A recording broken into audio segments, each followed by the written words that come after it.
यहीं बात करेंगे इस वीडियो में हम क्लास 12 की एक्सरसाइज 7.5 के बारे में, जिसमें एक मेथड है हमारा इंटीग्रेशन को सॉल्व करने का। जिस मेथड को हम क्या बोलते हैं, integration by partial fraction.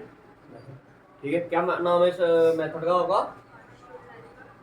Integration by partial fraction method. 2-3 types हैं इसमें। ठीक है, तो जैसे जैसे टाइप्स आते जाएंगे वैसे वैसे मैं बताते जाऊंगा। तो सबसे पहले वाली टाइप लिखिए, सबसे पहले वाली टाइप लिखिए, देखिए when the denominator has non repeating root. When the denominator has non repeating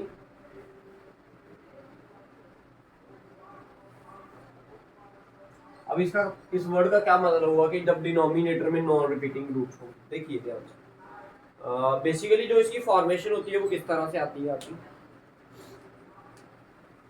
ऊपर समझ लो कुछ भी न्यूमिनेटर के पास आपको दिया होगा, कोई भी न्यूमिनेटर मान लो n लिख दिया मैंने, ठीक है, x दे दिया आपको या फिर 5x + 4 दे दिया, कुछ भी ऐसा इस टाइप का दे दिया। ठीक है जी, और डिनोमिनेटर बेसिकली ये जो मेथड है ना आपका, ये किसके साथ डील करता है भाई? आपका जो डिनोमिनेटर वाला पार्ट है ना उसको लेके चलेगा। ये किस पार्ट को लेके चलेगा? और याद रखना आपने, जो डिनोमिनेटर में जो भी रूट्स बढ़ रहे होंगे वो आपके क्या होंगे? आपके बराबर नहीं होंगे, एक जैसे नहीं होंगे। सपोज करो इधर दे दिए x + 2, इधर क्या देगा? फिर x + 2 नहीं देगा फिर से। अगर क्योंकि फिर से x + 2 दे दिया, वो क्या कर गया? फिर वो नॉन वर्ड क्या हो गया? उसमें कैंसिल हो गया ना।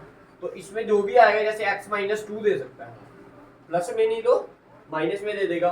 तो जितने भी आपको ये नीचे दिए होंगे ना, x + 4 दे दिया या माइनस में दे दिया, क्लियर है? या फिर ऐसे करके लिख दिया 3x - 3, ठीक है, ये इस फॉर्म में लिख दिया, क्लियर है? तो कुछ इस टाइप के जो आपके डिनोमिनेटर में पार्ट्स बनेंगे उसे हम क्या बोलते हैं? Non repeating roots. अब इसको सबसे पहला वाला मेथड क्या होता है? इसको आपने क्या करना है, इस पूरे पार्ट को आपने लेट कर लेना है। इस पूरे पार्ट को आपने क्या कर लेना है?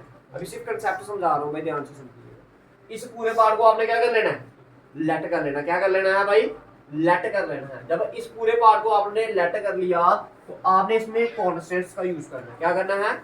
जितने रूट्स बन रहे होंगे नीचे उतने कॉन्स्टेंट्स आएंगे। इधर कितने बन रहे हैं? 4। अब बेसिकली आपके जो बुक है उसमें ज्यादा से ज्यादा 3 के बन रहे हैं, लेकिन अगर 4 भी आ जाए तो वो भी आसान ही है, मुश्किल नहीं है। ठीक है, तो अब आपने क्या करना है? पहले वाले रूट को, पहले वाले कॉन्स्टेंट के नीचे क्या लिखना? पहले वाला रूट, दैट इज x + 2। दूसरे वाले कॉन्स्टेंट के नीचे दूसरा वाला रूट, फिर उसी तरह तीसरे वाले के नीचे तीसरा वाला, और उसी तरह चौथे वाले के नीचे, क्लियर है? फिर नेक्स्ट स्टेप क्या होगा आपका? एलसीएम लेना। नेक्स्ट स्टेप क्या होगा आपका? एलसीएम लेना। जब एलसीएम ले लोगे फिर आपने पुटिंग करनी है भाई। क्या करनी है? पुटिंग। पुटिंग क्या करनी है? सबसे पहले ये वाला चीज पुट करनी है, that is put x + 2 equal to क्या? 0। इधर से x की वैल्यू क्या आएगी आपके पास? -2। क्या आएगी? -2। फिर आपने जब जो एलसीएम आया होगा उसमें आपने वैल्यू क्या करनी है?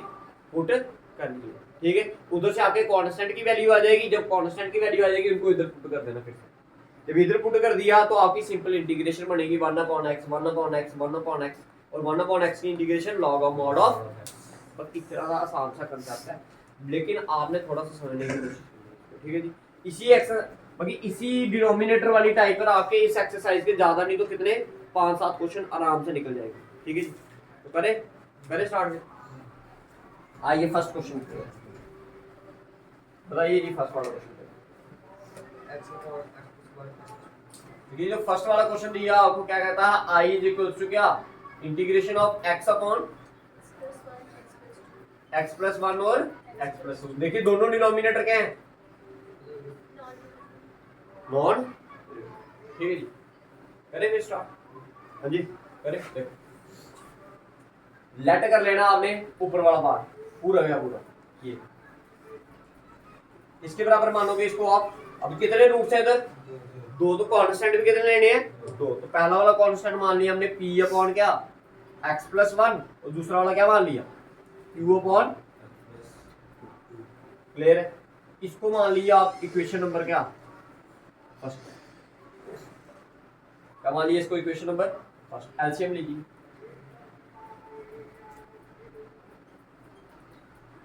जब आपने एलसीएम लिया, ये वाला पार्ट इधर मल्टीप्लाई हो जाएगा, ये वाला पार्ट इधर। तो डिनोमिनेटर में एलसीएम क्या आएगा आपका? x + 1 इंटू, भाई एक क्वेश्चन अच्छे से समझ लेना क्योंकि आगे फिर मैं थोड़ा 1-2 शॉर्टकट भी करूंगा इसमें। ठीक है जी, दोनों का एलसीएम लिया तो क्या है x+1 और x+2, ये इधर मल्टीप्लाई हो जाएगा तो क्या आएगा p इंटू फिर q इंटू, बताओ क्लियर। ये वाला पार्ट और ये वाला पार्ट क्या कर गया, कट गया। इधर से x की वैल्यू क्या है आपके पास p इंटू और q इंटू, इसको रखिए इक्वेशन नंबर सेकंड, बताओ क्लियर। अब मैंने बताया था पहला स्टेप आपने क्या करना है, लेट करना है, कांस्टेंट लेने हैं, कर लिया। दूसरे स्टेप में हमने एलसीएम लेना है, ले लिया।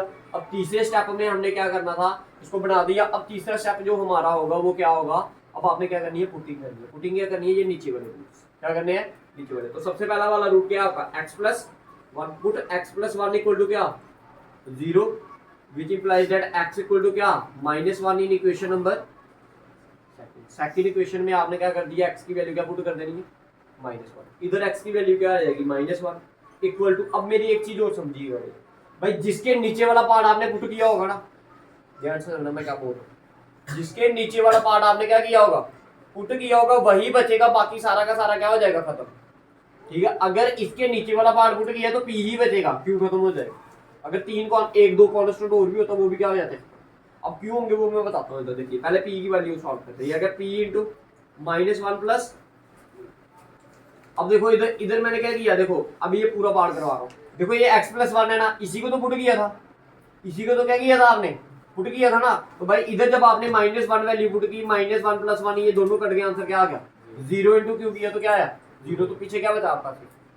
तो इसलिए आप डायरेक्ट भी इस चीज को लिख सकते हो। अभी मैं फर्स्ट क्वेश्चन करवा रहा हूँ इसलिए आपको डिटेल में पढ़ा रहा हूँ कि जब भी याद रखना है, जिस पार्ट के नीचे वाला पार्ट आपने क्या करना, पुट, जिस कांस्टेंट के नीचे वाला पार्ट पुट करना है वही बचेगा, बाकी सभी का सभी क्या हो जाएगा, डिलीट हो जाएगा। तो इधर क्या है आपका आंसर आया -1 इक्वल टू क्या p की वैल्यू क्या आई, एक वैल्यू आपने क्या कर दी, फाइंड आउट कर दी। अब क्या करना, पुट x+2 इक्वल टू क्या 0, which implies that x equal to क्या -2 इन इक्वेशन नंबर कौन सी, इक्वेशन नंबर ये सेकंड।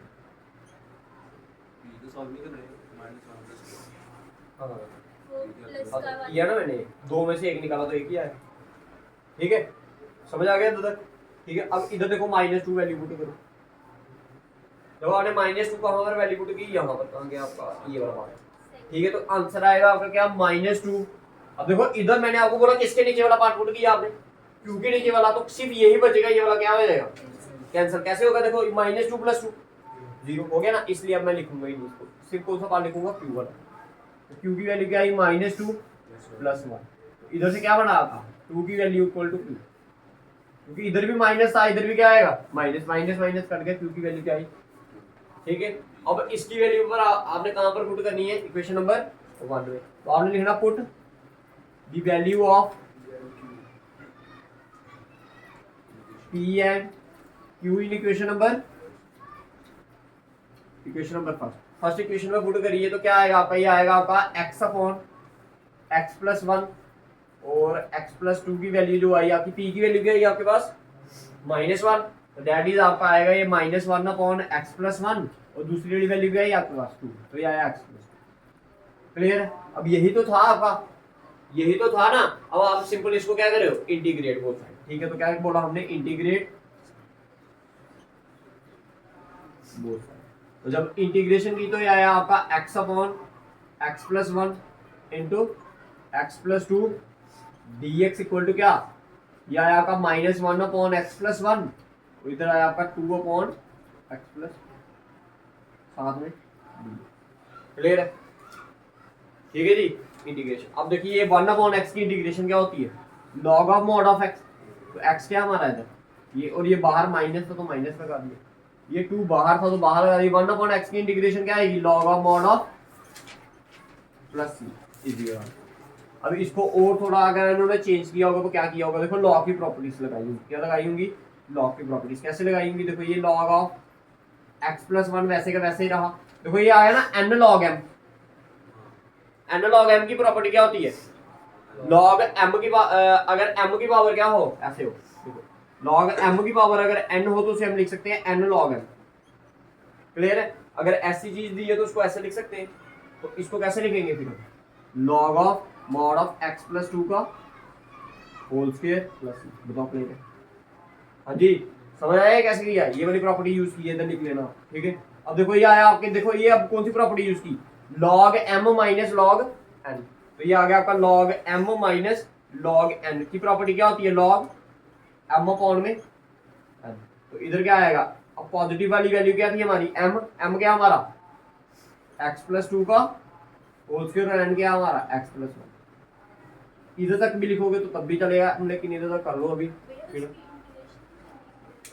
किसकी, ये इसी की तो वैल्यू हमने की, अगर इसकी इंटीग्रेशन हो जाती तो फिर हम इधर ही कर देते, क्योंकि इसकी इंटीग्रेशन वैल्यू पॉसिबल नहीं है। नीचे वाला पार्ट पुट करोगे तो क्या ऊपर वाली वैल्यू मिलेगी आपको, नहीं मिलेगी भाई, क्योंकि x देखो ना इधर आप क्या करो, प्रोडक्ट रूल लगाओगे और ये वाली वैल्यू आपको मिलेगी नहीं। तो इसलिए इसको, इस पार्ट को जब भी सॉल्व करना होता है, डिनोमिनेटर वाले पार्ट कभी भी ऐसा दिखे तो उसको कोशिश करनी है किस मेथड से सॉल्व करने की, integration by partial fraction method. समझ आ गया या फिर से समझाओ एक बार?